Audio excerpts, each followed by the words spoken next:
Welcome back to Cron 4 News Weekend.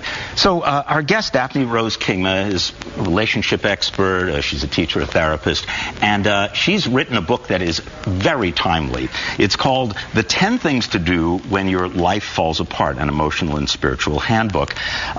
Needless to say, for a lot of people, things are falling apart. So true. Let's get right to the 10 things. The first thing, well, first of all, how do you know your life's falling apart? You feel it, and that's the words that comes up for you if a whole lot of difficult things are happening. It can be one devastating thing, or it can be a whole bunch of things that leaves you with this feeling, and it's amazing how many people use exactly this phrase. Right. So if my life is falling apart, the first thing I want to do is gain control of it. Absolutely, but you mustn't do that. The first thing you need to do is allow yourself to grieve over it, to cry about it. That's the first of the 10 things. Wow, that's hard. That's very hard. It's hard because we're Americans and we want to get a grip and we want to make our way through and we want to do something. And so this process of emotional letting go is very unfamiliar to us. That's why it's number one, because it's the last thing you need to think. It's the last thing you would think of, and it's the first thing you really need to do. Okay, so let us suppose that we have overcome our get a grip tendencies and we've had this wonderful catharsis now. What next? Well, do something different. Again, in a time of crisis, your impulse is to do what you've always done and do more of it and do it all the time instead of half the time. Right. And once again, the counterintuitive solution is to do something you have never thought of before. Go in a different direction. Take a risk. Let go of everything. Can you give me an example?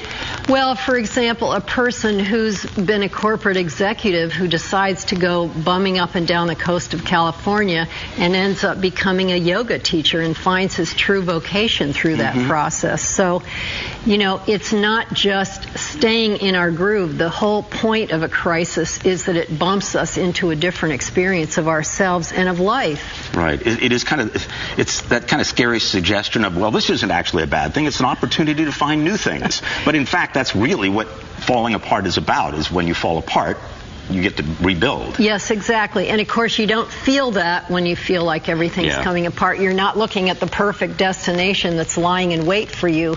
But the promise of this book, of course, is that whether you can see it or not, and you never can when you're in the process, but whether you can see it or not, there's a transformation and a new life waiting for you. And that's what people invariably say when they've gone through a crisis. I mean, I think we all know somebody who said that, you know, my cancer was the best thing that ever happened to me. Losing my house, if you can believe it, really was the best thing that happened to me. Losing my job was a new beginning. But it's very, very hard on relationships, too. I mean, when things are falling apart for you, anybody you love, a partner, children, Absolutely. whatever, how do you deal with the relationships at the same time? Is it an opportunity to improve those relationships as well? And how do you keep it from wrecking relationships? Well, sometimes it does wreck relationships when people don't take the opportunity or when the relationship was really ready to be finished. But it's tremendously stressful, and of course it's an opportunity to do some of the relationship things that we don't often do. Love each other, support each other, listen in a way that you haven't before. Do something different in your relationship. Instead of trying to work harder, try to spend more time together. Try to have deeper conversations. Have deeper conversations.